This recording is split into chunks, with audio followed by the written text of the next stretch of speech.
छान नहीं करते, उन पर कोई कार्रवाई नहीं होती। पुलिस उनकी थाने में ले जा खातिरदारी करती है, जो रिपोर्ट लिखवाया जाता है उनको पकड़ के पीटती है, उनको जेल भेज देती है। ये जो अन्याय हो रहा है, और ये मैं समझता हूँ कि प्रिय मित्रों, आज का विषय है दामोह में हुए दलितों पर अत्याचार और बाबा साहेब अम्बेडकर जी के पद चिन्हों पर चलते हुए भीम आर्मी चीफ श्रीमान चंद्रशेखर आजाद जी का दलितों के प्रति समर्पण, प्रेम भाव और अत्याचारों के खिलाफ संघर्ष। तो आइए देखते हैं इस वीडियो में। जय भीम साथियों, मैं हूं नंद किशोर बेरवा। सब्सक्राइब कीजिए, लाइक कीजिए, धन्यवाद। घटना घटी है देवरान में, आज उस पीड़ित परिवार से मिलने के लिए मैं जा रहा हूँ। और उसके अलावा कल भी जो है एक घटना घटी है, जिसमें आज पहले हमने सुना था कि अंग्रेजों के समय में गोलियां चलती थी, आज तो जो है आजाद भारत में जो है यहीं के नागरिकों में गोलियां चलती है।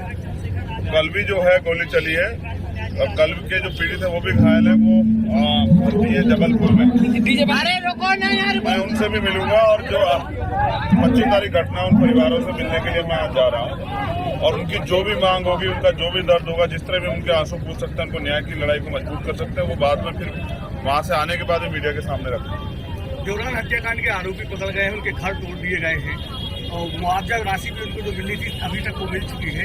इसके अलावा और क्या चाहते हैं आप? मैं ये समझता हूँ कि जिनके परिवार के 3 लोग चले गए, उनके लिए सबसे बड़ा मुआवजा यही है कि उन परिवारों को वो विश्वास जो उनका टूट गया है, और जो डर का माहौल है वो सबसे पहले दूर। अभी तो जाके मैं उनको सुनूंगा, और फिर जो यहाँ का जो बड़ा समाज है, जो यहाँ की टीम है, यहाँ के जो लोग हैं, वो क्या चाहते हैं, वो फिर वो बातें मैं प्रेस नोट के जरिए आप लोगों तक जरूर पहुँचाऊंगा।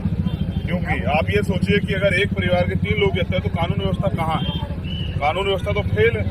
अगर अपराधियों में डर ही नहीं है, कोई सरेआम गोली चला दे रहा है, तो आप इसका मतलब समझिए कि उनमें घटना करने का डर नहीं है। और मेरे पास एक लंबी लिस्ट है, जो घटनाएं यहाँ घट रही है उनकी एक लंबी लिस्ट है मेरे पास।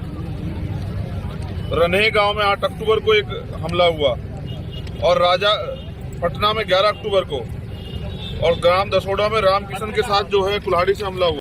याद से खड़े में फोन भाई है, आएगा, ठीक है? और अम्मा, रोने से कुछ नहीं होगा, लड़ने से होगा। हम लोग साथ हैं, आपसे लड़ेंगे, आप चिंता मत करो, बेफिक्र रहो। सहयोग ही नहीं, पूरा एक एक खून का कतरा भी आपके साथ है, आप चिंता मत करो, लेकिन रो मत। प्रिय दोस्तों, भारत में फैल रहा सदियों से जातिवाद का जहर न जाने कितने दलित परिवारों को, न जाने कितने मासूम लोगों को इस जातिवाद के जहर ने नील लिया है। इस जातिवाद के कारण न जाने कितने दलित परिवार उजड़ गए हैं। अगर जातिवाद के जहर को भारतवासियों ने अपने मन से नहीं निकाला, तो ये जातिवाद एक दिन पूरे भारत में एक गृह युद्ध सा छिड़ जाएगा। भारत में हो रहे दलितों पर अत्याचार, भारत में हो रहे दलितों पर अत्याचार और भारत में हो रहे दलितों पर अत्याचार पूरे विश्व में भारतीयों को शर्मसार कर रही है। इस अत्याचार को हमें जड़ से खत्म करना पड़ेगा। जातिवाद की मानसिकता हमें अपने दिलों से, अपने मन से निकालना हो। इसी जातिवाद जहर के कारण न जाने कितने दलितों को अत्याचार का सामना करना पड़ा है। इन्हीं में से एक घटना मध्य प्रदेश के दामोह जिले की है। इस घटना से दुखी होकर भीम आर्मी चीफ श्रीमान चंद्रशेखर आजाद उस दलित परिवार से मिलने गए, और श्रीमान चंद्रशेखर आजाद जी ने कड़े शब्दों में इसकी निंदा की और प्रशासन को आंदोलन की कड़ी चेतावनी दी। श्रीमान चंद्रशेखर आजाद जी ने कहा, अगर हमें न्याय नहीं मिला तो व्यापक आंदोलन होगा।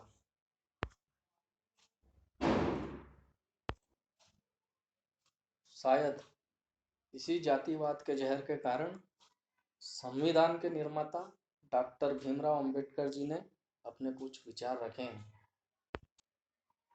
वो कहते हैं, जीवन लंबा होने के बजाय महान होना चाहिए। उन्होंने कहा, मैं ऐसे धर्म को मानता हूँ जो स्वतंत्रता, समानता और भाईचारा सिखाता है। बुद्धि का विकास मानव के अस्तित्व का अंतिम लक्ष्य होना चाहिए, ना कि जातिवाद के जहर से भरा रहना चाहिए। उन्होंने कहा, यदि हम एक संयुक्त, एकीकृत, आधुनिक भारत चाहते हैं तो सभी धर्मों का शास्त्रों की संप्रभुता का अंत होना चाहिए। हिंदू धर्म में विवेक, कारण और स्वतंत्र सोच के विकास के लिए कोई गुंजाइश नहीं है। पूरे विश्व में भारत को बाहरी ताकतों से नहीं, भारत के अंदर बैठे इन जातिवादी लोगों से खतरा है। कृपया जातिवादी सोच को अपने दिलों से, अपने दिमाग से खत्म कीजिए, वरना ये भारत भी एक दिन नष्ट हो जाएगा।